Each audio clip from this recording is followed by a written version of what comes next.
Okay, when the Gemara Kesubos Peites Summit Beis in the Schattenstein Gemara is 89b1, top of the second column. Okay, the Gemara basically is talking about what happens if a woman comes with the get, without the Kesubos, with the Kesubos, without the get, without any of them. What can she collect? What she cannot collect? From whom? The creditors, the kids, right? All that stuff that we're learning.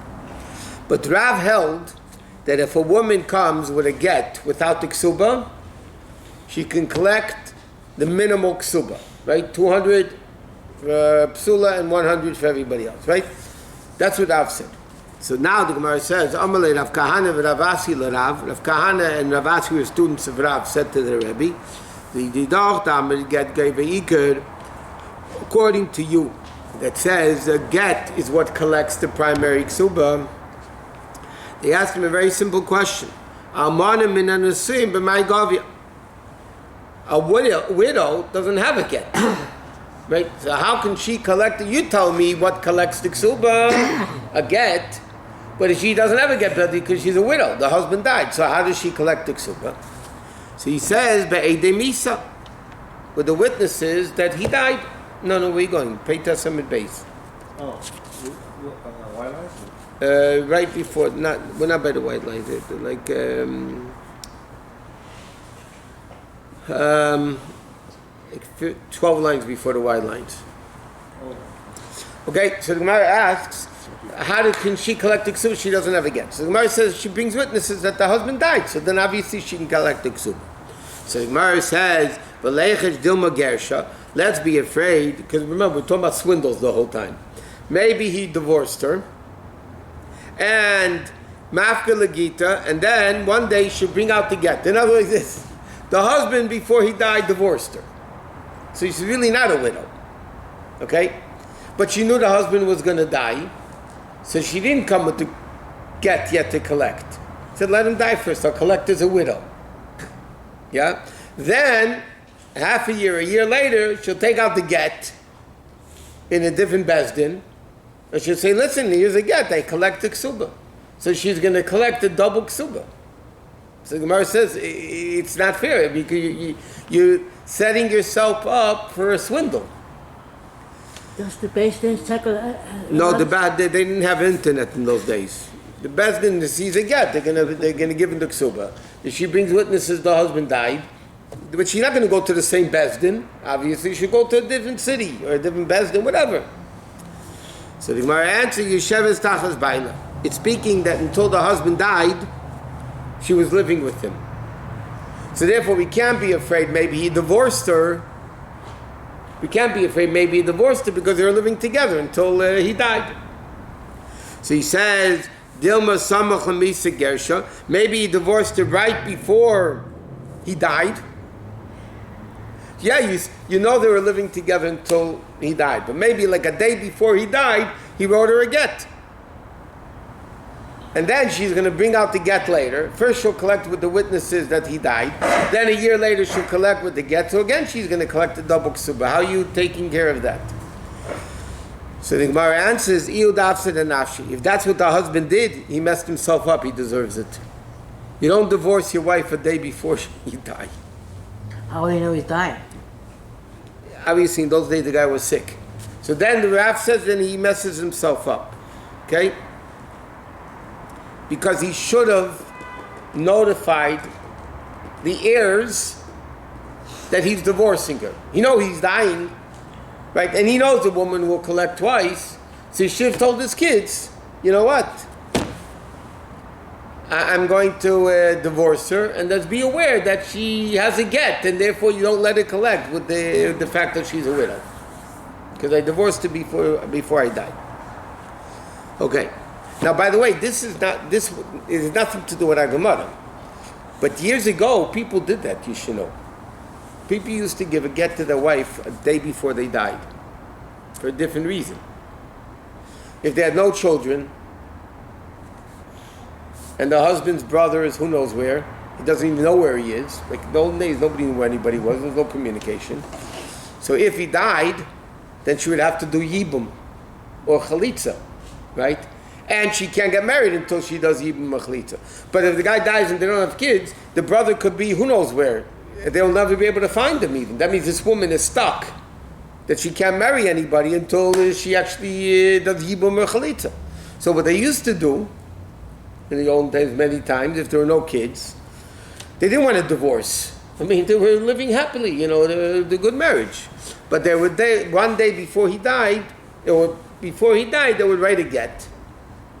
And then at least she was divorced, so then she didn't have the problem of Yibum. Because she didn't die as a widow, she died as a divorce. He died as a what? How long is he die? He knew, let's say, he was very sick. Yeah, but okay, Shchim made out all over the Mishnah. A guy dying, right, says to do this, do that. They knew they were dying. So they would do that. Just the woman shouldn't have to be stuck with the Yibum or Chalitza. Okay, but now the Gemara asks a different story, though. Almona mina edisin b'may gavyan. How does a woman that became a widow after the Kedushin before they lived together? They weren't married yet. Remember, there's Edis and Kedushin, and then a year later they got married, right? So now, the Gemara is going to explain, bottom line is, she gets a Ksuba. Even from the Kedushin, if the husband dies or divorces her, even though they never got married, they weren't allowed to live together, but she still would have a Ksuba. So now the question is like this. A widow from the Kedushin. You can't say they're living together until he dies. You're not allowed to live. They're not allowed to live together, right? So now, this widow from the Kedushin, right? How does she collect? Obviously, be'edimisa, with the witnesses that she died, that their husband died, right? But now the Gemara is going to ask the question asked before. But now we could be afraid. Maybe the guy wrote a get first, and then he died. So she's going to collect again double. Before the Gemara answered, they were living together until he died, right? But here they're not allowed to live together. So maybe he divorced her a month earlier, and she's smart, so she didn't use the get to collect the ksuba. She knew he was dying. She waits until he dies. When he dies, she'll collect the ksuba once, and then a year later she'll bring out the get. In other words, it's the same question as before, except you don't have the answer from before, that they were living together. So Gemara says, Gemara asks, Dilma Megasha, maybe he divorced her, or Mafka Gita, and then later on she'll bring out the get. After she collects the ksuba once as a widow, she'll bring out the get as a divorcee. Begavia, and she'll collect again. Right? So the Gemara answers, you're right. Remember before we discussed in the Gemara, there's a machlekes in the Gemara if you write a receipt or not. If you rip up the document, or do you write a receipt? If a woman collects the ksuba, do you take away the ksuba? Do you write a receipt? And we said, what's the whole issue of a receipt? If she gets a receipt, then the husband has to hold on to the receipt. I'm sorry. If the husband paid the ksuba, yeah? And then she writes him a receipt that I got the money. So whose headache is it to keep it? The husband's. Right. Well, otherwise she can come again and collect. You don't take away the get from her. You don't take away the ksuba from her, right? Yeah. So what's the husband's protection? You write a receipt. Shaver, it's called. Shaver means to break. It breaks the debt. But the Gemara's question is, but we said before, not all opinions say you write a shaver, then you write a receipt. So the Gemara answers, yeah, but in certain cases, you have no choice. Like in this case. The woman becomes a widow from the Eiditzin, from the Kedushin. Maybe he wrote a get and she'll collect twice. So the Gemara says, in this case where there's no choice, the woman writes a receipt that she got the ksuba money, and therefore she'll come again to collect with the get. He'll take out the receipt and say, you see that I paid you, you're lying. So in place with no choice, that's what you do. So the Gemara answers, so Rav answers like this. In a place where it's impossible, we have no other choice, and there's a possibility the woman will collect twice, right? Or the debtor will collect twice, whatever it is. Then, Kasvin and Shaver, you write a Shaver. Okay? He says, because if you don't say this, that you must write a receipt, even with the husband's witnesses, yeah? Meaning we know she wasn't divorced. She was living until he died with the husband, yeah? she still can collect twice. Why? It says, Dilma mafka edemisa b'hai bidina. She'll bring the two that the witnesses that the guy died. Yeah, she'll bring them to Bezdin A in LA, and then v'hada mafka b'beidina acharina, and then she'll bring them to another Bezdin in New York. The Gavian she'll collect the ksuba second time. He said, "What's even then? You don't have a protection, right? A woman becomes a widow. How does she collect the ksuba? We said that she brings witnesses that the husband died, and she collects the ksuba. Yeah. Now, what's going to happen? 6 months later, she'll take her two witnesses that the husband died, and she'll go to another Bezdin that doesn't know of the first Bezdin, and the Bezdin will rule, okay, the guy died, you have to pay the ksuba. She'll collect it again. So therefore, we must say, in cases like this, you have to write a receipt. You have no choice. It protects the husband, by the way, to write the receipt, even though it's his headache. To guard it, right, it's still worth it for him because then at least he's safe that she cannot come and collect the second time. So after he's deceased, the kids would, whoever what she has to collect from her the receipt. Right? Yeah, the kids will have the receipt. So therefore, even though normally you try to avoid writing a receipt, because then it's a problem who has to keep it, yeah, but under certain circumstances, when you have no choice, then you have to write a receipt. Because you have no choice to protect the husband. Why the Gemara didn't give this answer before the same case? No? You're right. The Gemara could have answered the same answer before. Yeah, but the Gemara, that's the way the Gemara works, my brother. Different case, and then when, You're right. Now that we have this answer, no, Taisus a lot of times, and now that we have this answer, the question before is answered the same way. Yeah, so you have to write a receipt. Finished. Anyway, they write the receipt anyway, right? No, not necessarily. Anybody wants protection. Okay, so that's what the Gemara said. Depending what the situation is, then you write a receipt. But sometimes, listen, if I have a loan document, you owe me $1,000. By the way, Kesubos is the same type of a debt. It's just a financial debt, right? Okay, I have an IOU that you owe me $1,000. I pay you $1,000. What do you do?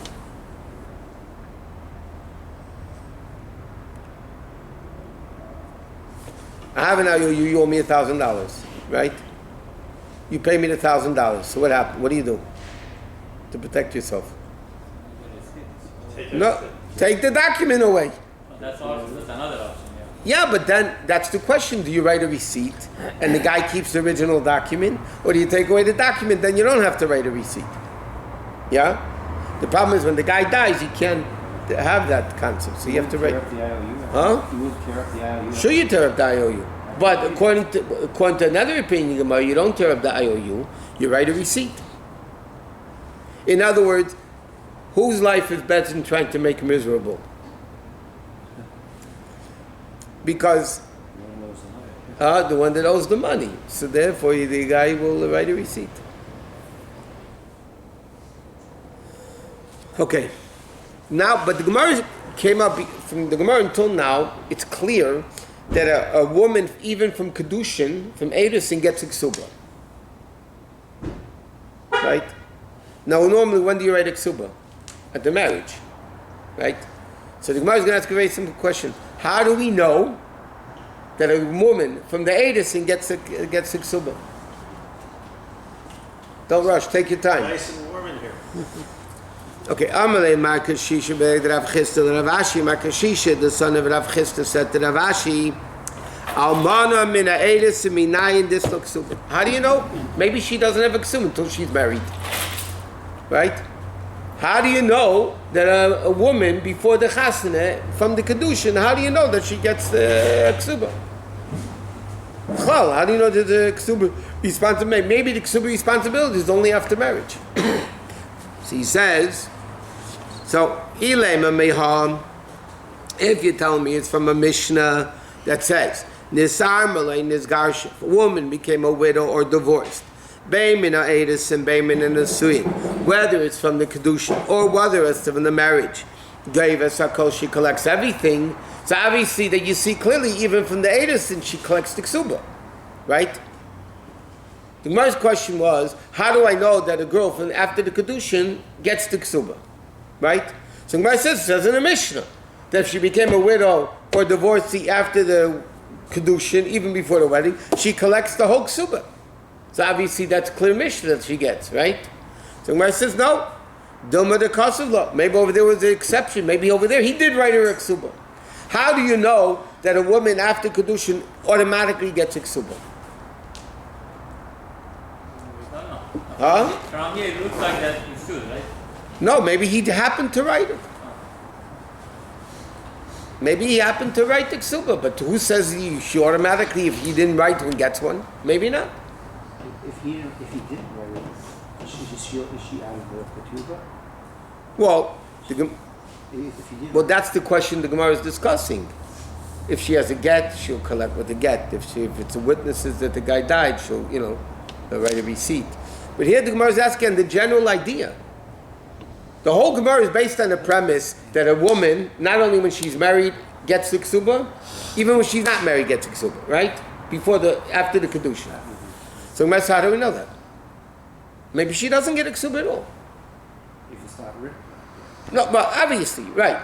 Now, obviously, if a guy writes, a guy can write, I owe you whatever you want. If I want to write, I owe you $1,000, I can write it. Nobody's stopping me.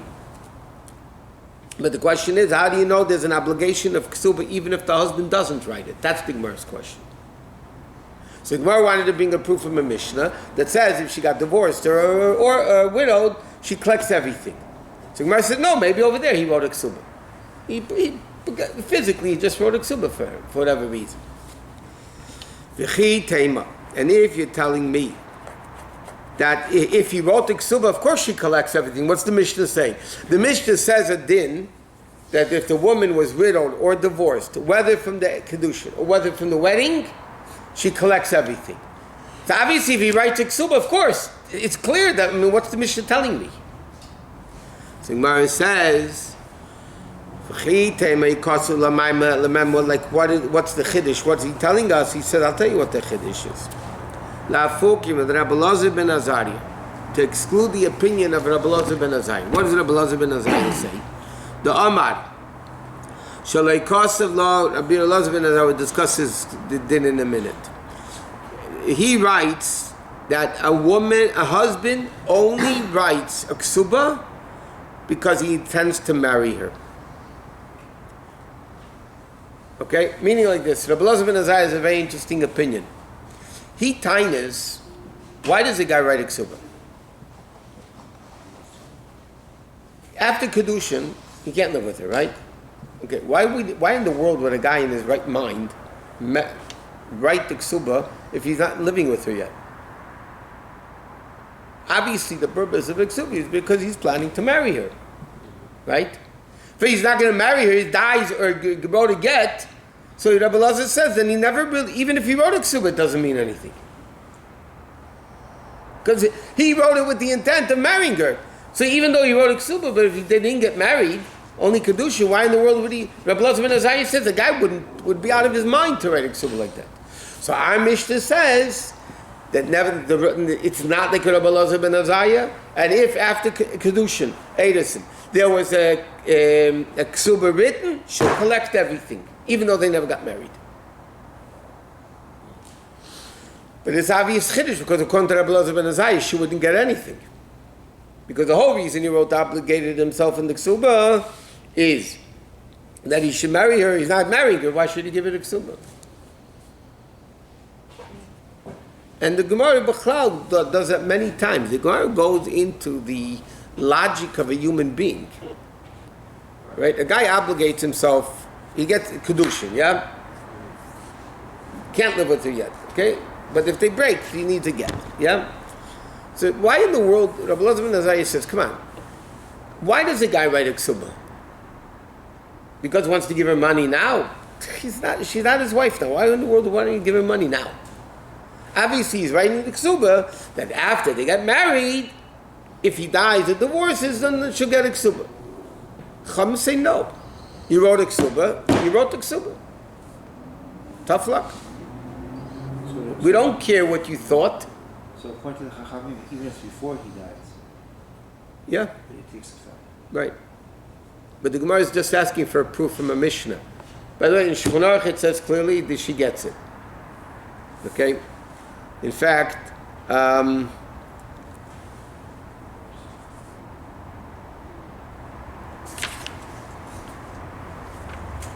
here. Okay, Taisus says, Amiram knew this to be true. The Rambam writes, Rusu does not. See, there's an argument between Rambam and Taisus. Rambam learns the halacha is after Kedushin, she wouldn't get a ksuba unless if the husband voluntarily, verbally even said, I want to give you a ksuba.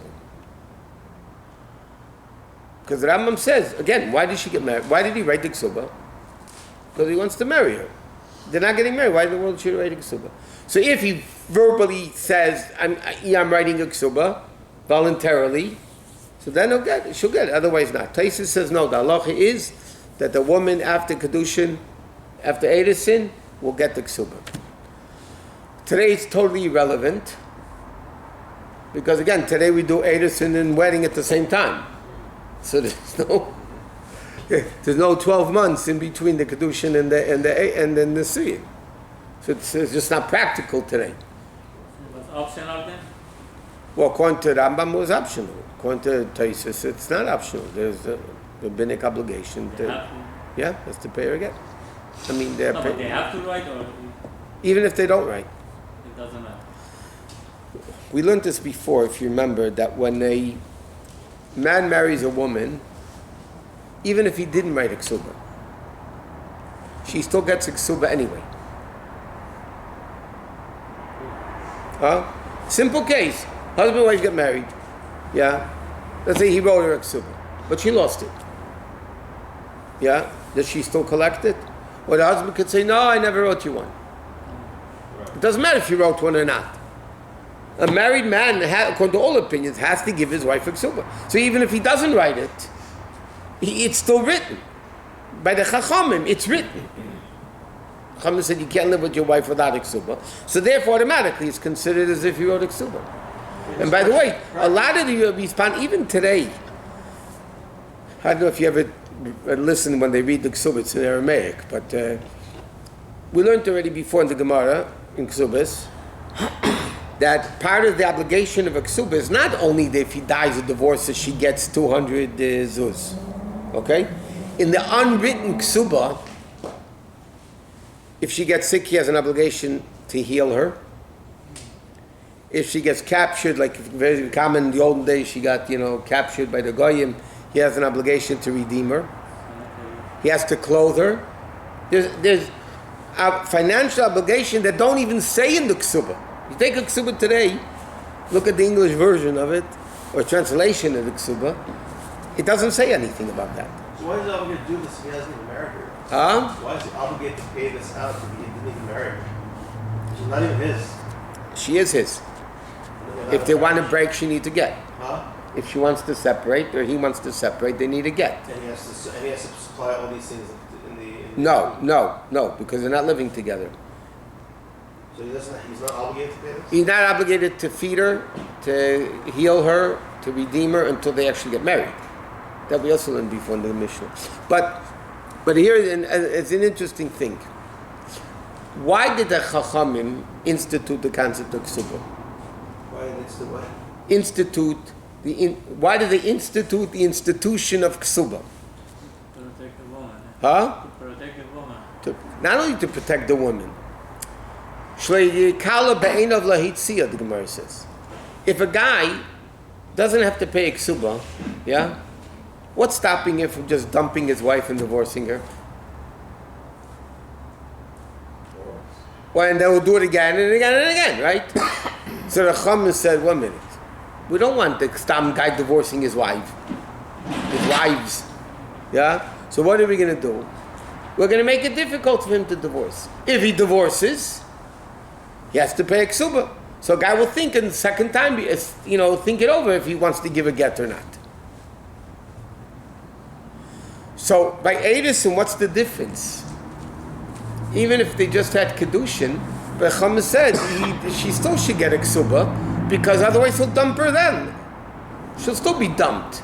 But after Kedushin, isn't that proof that you wanted to marry her? I mean, that you wanted the Kedushin? If you got to that stage of that first stage, it's I ask you two questions, which are the same question. How many engagements are broken? Plenty. Plenty. Okay, too much. One, two, even if it's one, it's too much, yeah?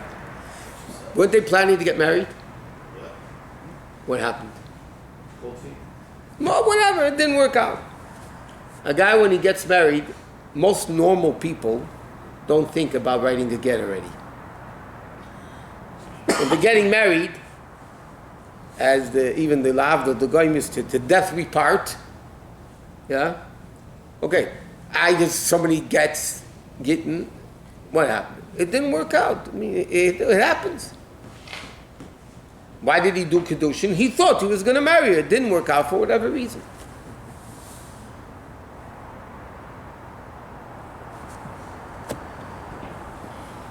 The family got involved and messed it up. That's what happened. Huh? Sometimes. More than sometimes. Okay. According to Chachamim, it's not all Menat. It's not all Menat. According to Chacham, it's not Almanas. According to Rabbi Elazar ben Azariah, you're right, it's Almanas. Why does the guy write a Ksuba? So if he writes the Ksuba, then obviously he wanted to. So why else would he write it? Huh? Why else would he write it at Kedushin? How would he write Why would he write it? The Ksuba? He taka wanted to. Then Rabbi Elazar says he'll also collect. She'll also collect the meat. But the question is there an automatic responsibility from the Chachamim to a Kedushin woman, Edison, that she gets a Ksuba even if it's not written? Rabbi Elazar ben Azariah clearly says, and he holds, that if the guy wrote a Ksuba, she'll get it. But Rabbi Elazar ben Azariah said if he didn't write it, Stam, he's not going to obligate himself to do a Ksuba because he does it in order that she get married. If he voluntarily did it, then he messed himself up.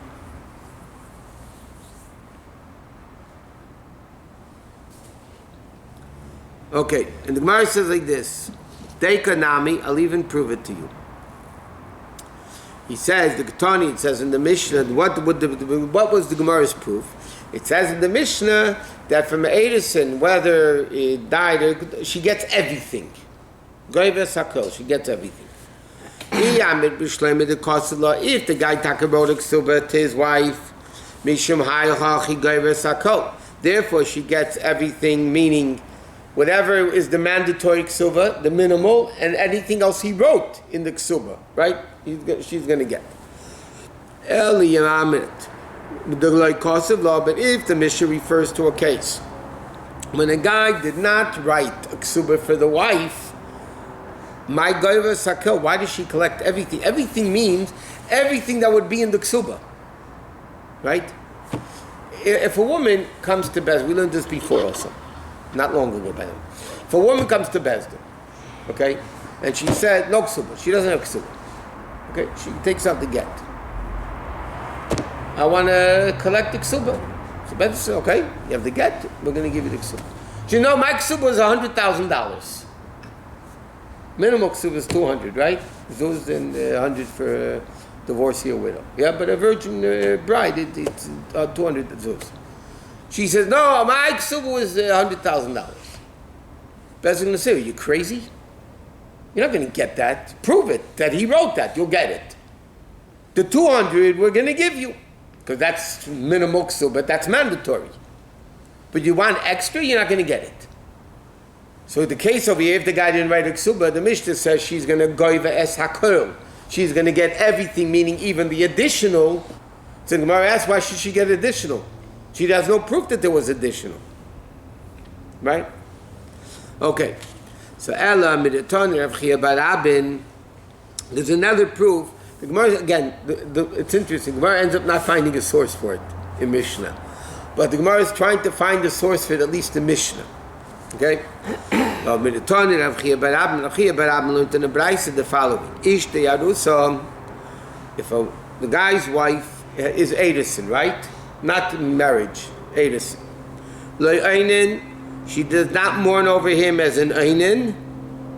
Okay? V'loi metamala, he doesn't she doesn't become tummy. He doesn't become tummy for her if she's a kohen. What's wrong? Huh? Not yet. I'll take off the thing. Okay, there's a thing like this. There are 7 relatives that you have to become tummy for, you have to mourn for. You have to mourn for that type of 7 relatives. So now the question is like this. Does that only apply only after marriage? Or even after Kedushin, after Eris? Now, this Braisa says a woman who's only an Arusa, meaning they didn't get married yet, only the Kedushin, she's not an Einain. What's an Einain? An Einain, even it's very practical in Halacha today. An Einain is for the relatives that you have to mourn, the 7 relatives, from the time of death until the funeral. They're called Einain, Aninus. Okay? In the time of the Beis Hamikdash, she wasn't to be allowed to eat Ma'aser Sheni. In a practical sense today, she couldn't, even by Ashkenazim, she wouldn't be able to eat meat and drink wine. I mean, there's certain laws that an Einain has. Yeah? So it says that if a guy married a woman, and it was only Erusin, not Chasana marriage, so there's no Einain from here to him or him to her. V'lei mitamala, and if he's a kohen, he cannot become tummy for her. One of the 7 relatives a kohen could become tummy for is his wife. Okay? Father, mother, brothers, and wife. So the Braisa says the following. If they were not actually married with a chuppah, they only had Kedushin, and the husband's a kohen, and this wife this Kedushin wife died, he doesn't go to, he cannot become tummy for her, because they're not married yet. V'chein the same thing, if the husband dies, lo yainana, she is not an einin for him, v'lei mitama law, and she cannot become tummy for him. And by the way, it's interesting. The Mefarshim right away asked, this doesn't make sense, because the din of a kohen not becoming tummy only applies to a male kohen. It says, "Emer ala kohanim." The beginning of Parashat Shusterman, when it speaks about the tumah of a kohen with the death, it says, "Emer ala kohanim bnei Aaron." Hashem told Moshe to speak to the kohanim, the sons of Aaron. Why does it say bnei Aaron? We know who the kohanim are. It should say "Emer ala kohanim." We know in Chumash who they are. So Gemara says we learn now. Rashi calls it in Chumash also. What do we learn out from there? That only a male kohen cannot become tamei. A female kohen, there's no problem. She can go to funerals. She can touch a dead body. It doesn't apply to female kohenim, only to male kohenim. So l'chayr, when the Gemara says she doesn't become tamei for him, it doesn't make sense because she could become tamei. So Rashi said what it means is she doesn't have to become tamei for him. Like this is an obligation, husband and wife, to become tamei for each other. Because they're not married, so then she doesn't have to become tamei. Mesa, and then it says also if she dies, Eina Yarsha, then he does not inherit her. Normally the din is like this. If a woman dies without kids, no, even with kids, a woman dies, the husband inherits her, not her kids. Okay? A wife never inherits the husband. Whatever, whether they like it or not, that's the law. A wife never inherits the husband, but the husband inherits the wife. So the Gemara says that when the husband inherits her, only if they're actually married. But if there's only Erusin and Mesa, Eina Yarsha, the husband doesn't inherit her. Because they're not a full wife yet. They're not full husband and wife. Okay? So the Gemara says, you see from here, it says clearly, Mesu Gevik Subasa. I didn't get I skipped that line. Mesu, if the husband died, she gets the ksuba. And this is only from the Edison. The whole Bryce is speaking about Edison, right? And yet it says she collects the ksuba. So if she does die, who does inherit her? Her kids. Oh, her kids. And there's no kids? I'm saying her father, her brothers, whoever. Okay. This is after Kedushin before. The Gemara says there is no born Jew that doesn't have a relative. I don't mean when there's a will, there's a relative.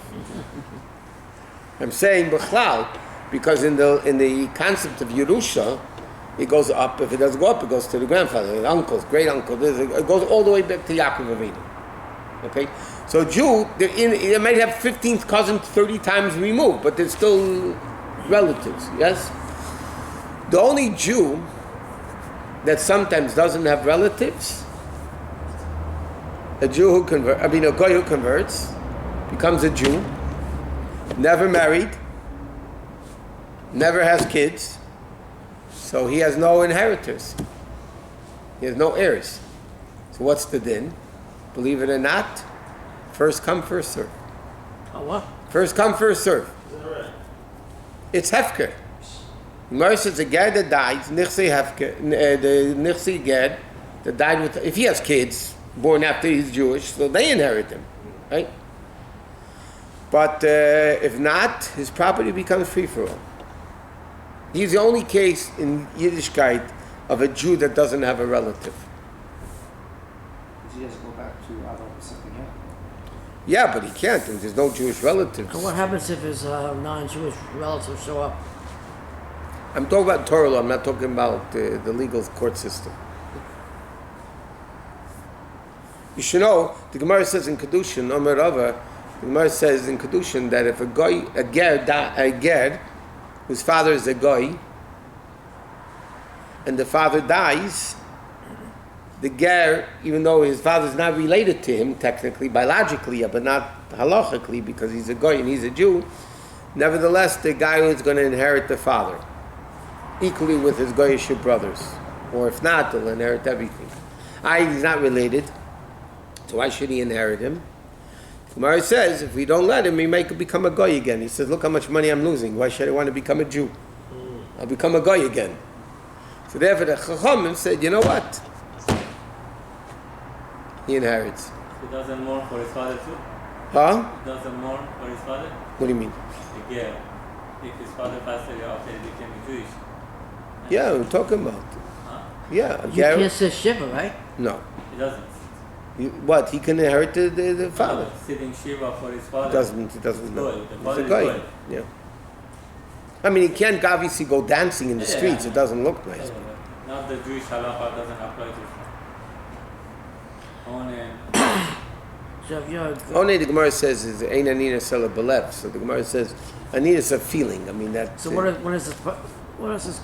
What if this convert does if his mother or father passed away and then not? Nothing. I mean, today it's a whole different world. Years ago, they didn't do anything. Today, they'll go to the funeral, and obviously they don't sit shiva. But today is for better, for worse, whatever.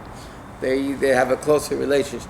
Years ago, when a man or woman converted to Yiddishkeit, that was it. There was a total break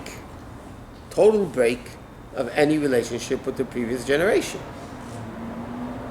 That was the way it was until not long ago, by the way. Now, whatever. they can't go to church if the father is. No, they can't go. That's for sure they can't do. No. I have a lot of cases of Gatum. There's a lot of from men and women that I gave them, but people don't know exactly that they are. And their relative dies, and they know they can't go into the church. But they go to the cemetery. They go to the cemetery, stand outside the whatever. But yeah, that they know they can't do.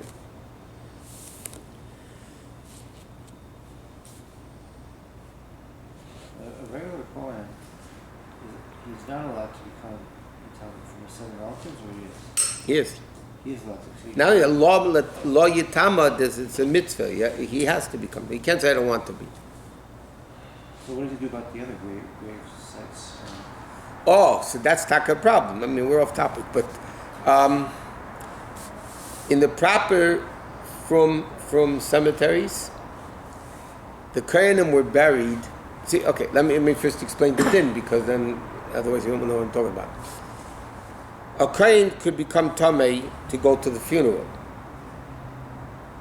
But once he's at the funeral, he can't just walk back over graves. Can't just Can't go back over graves anymore. over what? Over graves. Can't go back. Because that's not for the sake of the funeral. The funeral's over. Now you're going to walk back over graves, then a Kohen would be transgressing a negative commandment. Mamisha, a lav min ha-Torah. So therefore, what do? Okay, many from cemeteries in LA, I never see it much. Bosses. No. They would bury the Kohanim on the last row, right near the gate of the cemetery. If this is the cemetery, yeah? And this is the street. So they would bury Kohanim in this row, right off the street. So then the son wouldn't even go into the cemetery. He's by the gravesite, but he's just the other side of the fence. Then he doesn't have to go over graves on the way back, which would be forbidden. But then you have to make sure there are no trees overhanging, because if there's trees overhanging, then that carries the tumah of a tent from the grave to, You would think these cemeteries would know, wouldn't they? They know. I mean, or what they'll do, another way they do it. Let's see, I'm not giving okay on anything, but you have Mount Sinai Cemetery, or Eden, right? So there are roads in the cemetery, correct? So a lot of times what they'll do nowadays, they'll bury a Kohen right next to the road. Okay, so what they do is they drive into the cemetery in a car, because the car is a mechitza. Right? Because a Kohen could drive into a cemetery in a car because it's a mechitza. And then and there's no trees, to make sure there's no trees in that area. So he gets out of the car, stands by his parents' grave, he could stand. But he's not standing near any other graves. Instead, so he's not becoming tamei from anybody else after the funeral. So then he gets back into the car and drives out. Understand? So then that's what they do in the from places. But because otherwise, by the way, it's another issue. A Kohen could become tamei for his father's funeral, but he can't go visit the grave. If it's in the middle of if it's not by the end of the cemetery, if it's not by a road, right? So he's buried in the middle of a bunch of graves, yeah? The Kohen cannot go visit his father's grave. If he can stand by on the road, but he can't go near the grave, because there's a whole bunch of other graves there that's going to make him tamei. So you can never go back to Shiva, Shaloshim, your side. I'm saying he can go back if he's buried near the road and he drives in, or even if he's not buried near the road, he just stays near the road and doesn't go by the grave. Even in non-from cemeteries, they would do it when they put it. No such thing as non-from in today's I don't world. know. Everything's Whatever from. cemetery. Everybody's from. Every cemetery's from. Okay, fine. Okay. Every trafe is from. Okay, fine. I'm just saying that. Let's say there's a non-really religious cemetery. When they know, They should know. The Chaver Kaddish should know, yeah? Yeah, but a lot of times people don't use a from Chaver Kadisha. Rabbi, But you said that the car is like a mechitza. So Yeah. It doesn't become tummy. Can the car drive under the trees also? yeah, But he just can't get out under a tree. correct. If the tree is protruding over a grave. Let's say this is the cemetery, yeah, and here's the road. If there's a tree over the cemetery and over the road, a Kohen is not allowed to walk underneath that tree. So that's you going for a walk, you would have to cross the street and make sure there's no trees connecting the cemetery to him, because then he becomes tamei. In New York, like over of the river, they do like this is the machisa, the box, No, those boxes are gone years. No, like people they put hands like. Not anymore. That Are they not anymore? you know, many years ago. Now they have a whole different setup.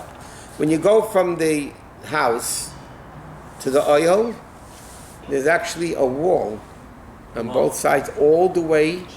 It goes like this, a chain link fence. Sometimes they even have a material there. It's a mechitza between the graves. It's 10 tefachim high, and then you walk, and then you make a right turn, and then you come to the road. Now on that road, there are no graves. And there's a mechitza right by the oil for the other graves there. So then a person could walk into the oil. And the oil has no overhang. The problem is, when a Kohen writes a letter to the pan, to the Rebbe, he cannot put his hand over the grave and drop it down. Because then he's covering the grave with his hand. So what he does is either ask somebody in front of him to hand it, put it in, or he throws it. I thought it doesn't apply to It doesn't. It does. It's a whole. But God, you know, the source of the Gemara is at the end of Kesubos. The Gemara says the day Rabbi died, the day Rabbi Nasi died, Batla Kuhuna. Kuhuna stopped. So, Kuhuna. You know, give me this doesn't go that far. Maybe it does. All the way at the end of the Gemara Kesubos. It's interesting, Rabbeinu Tam.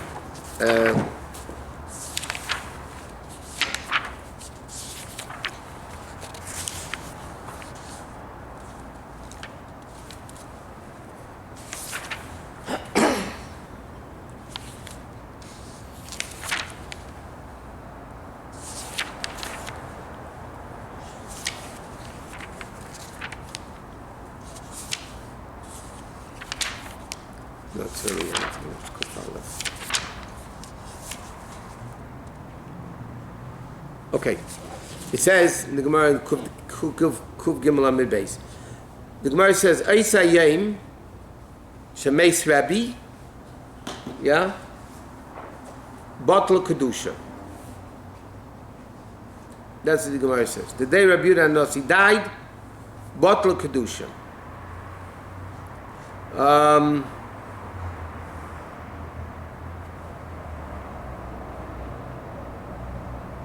Okay.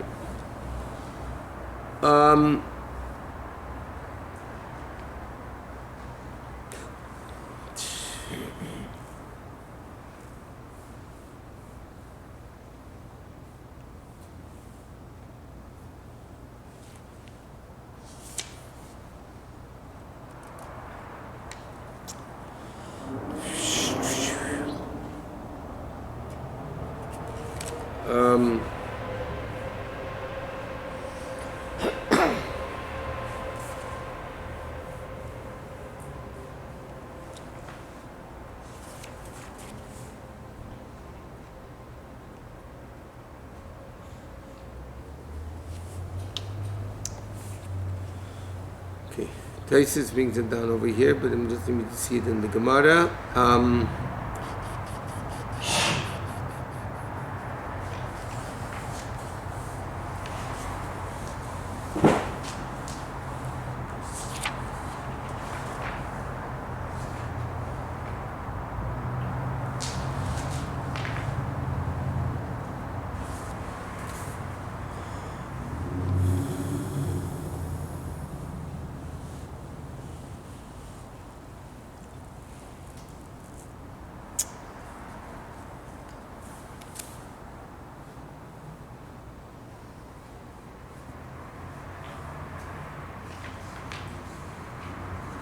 Anyway, so, but here's the Gemara. Taisus brings down the Gemara. I mean, Taisus mentions the Gemara. It says, why? Because they called him Beinu HaKadosh, so Kedusha stopped. But the Gemara says, Rabbi Chaim HaKoyen, Taisus brings down Rabbi Chaim HaKoyen, who was one of the Taisus guys, said, he was a Kohen, Ilmali hayisi kshenifta Rabbeinu Tam hayisi metamalei. He said, Rabbeinu Chaim HaKohen was one of the Balitesis. He said, if I would have been there when Rabbeinu Tam passed away, I would have become Tomei from, I would have gone to the funeral. The high bottle Kedusha, because he says this, that the Gemara says bottle Kedusha, he says means Kedusha's kahuna. That there's no Kedusha, meaning the tzaddik is so great that the kohenim could become Tomei for it. Okay? Tzaddik who dies, you mean? Yeah. So he says that that's what he wrote. V'chein muchach mashu eisei yom dafka ein kohuna yein beinir. Okay, whatever. So over there, Tosfos brings down. This is the source, by the way, the Chassidish Eden. The Tosfos says that Rabbi Chaim HaKohen writes, because when the Rabbi died, the Gemara says Botla Kedusha. So some people interpret it to mean Botla Kedusha, that the Gemara says when Rabbi died, there was no more Kedusha in the world. But Tosfos says that Rabbi Chaim HaKohen says, no, Botla Kedusha means that the din of Kohenim didn't apply that day. From then on, or just That's why the Gemara says, Kivrit Tzadikim Einem Metamim. It's a whole bunch of stuff there. When it says What? Does that mean from that day on? Or? No. Only Tosfos is clear. Only Esayin, meaning only for the funeral. So there's a whole children out there. There's a lot of in Chassidish Sfarim especially. They have a lot about this. But the Rebbe, when he built the oil of the Frierdiker Rebbe, didn't want to rely on this. So if you ever go to the oil, you know there's a white fence in the oil, right? There's a white fence going all around the grave. And then after the Rebbe passed away, so they put the second grave in there, so they extended the wall. I mean, they just made the wall bigger, right? Made it wider. The reason why the Rebbe made that wall, because it's a sar tvachim, and there's no overhang, so you're away from the grave. You're not close to the grave. You have a mechitza. Because you have a mechitza, it's not a problem.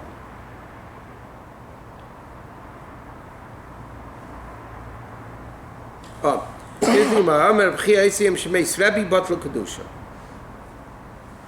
Their Rabbi died, Kedusha stopped. It's in Kuv Gimel Amid Beis. So that's what happened. But normally they do have it. Okay, let's just finish up to the Mishnah quickly. Rav Damar gave you a Ksuba. According to Rav, that holds with a get, you can collect the Ksuba. Maybe you should bring out the get in this Bezdin and then go to another Bezdin. And if you're going to say she rips it up, yeah, Amar Bina Sube, she can't say, it's okay, so she'll get divorced, she'll go to Bezdin, right? And then she'll go to another Bezdin. And she'll collect twice, right? So the Gemara says, you can't say Bezdin will tear up the Ksuba, because she said, no, I need the get. I need the get to remarry. I want to remarry, they're going to ask me proof of divorce.